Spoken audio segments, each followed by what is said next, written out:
Pagbasa mula sa aklat ng karunungan. Sinong tao ang makatatarok ng kaisipan ng Diyos? Sino ang makaalam sa kalooban ng Panginoon? Kapos ang isipan ng tao at marupok ang aming mga panukala, sapagkat ang aming kaluluwa ay binabatak na pababa ng aming katawang may kamatayan.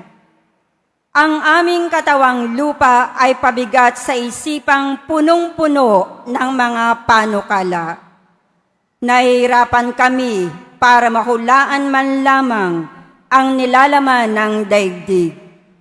Nahihirapan din kami upang malaman kung ano ang mga bagay sa paligid namin.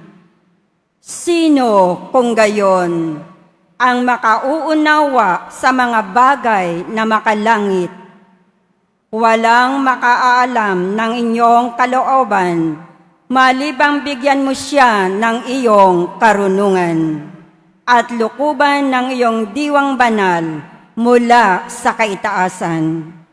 Sa ganitong paraan lamang maiiwas tumo ang mga tao sa matuwid na landas.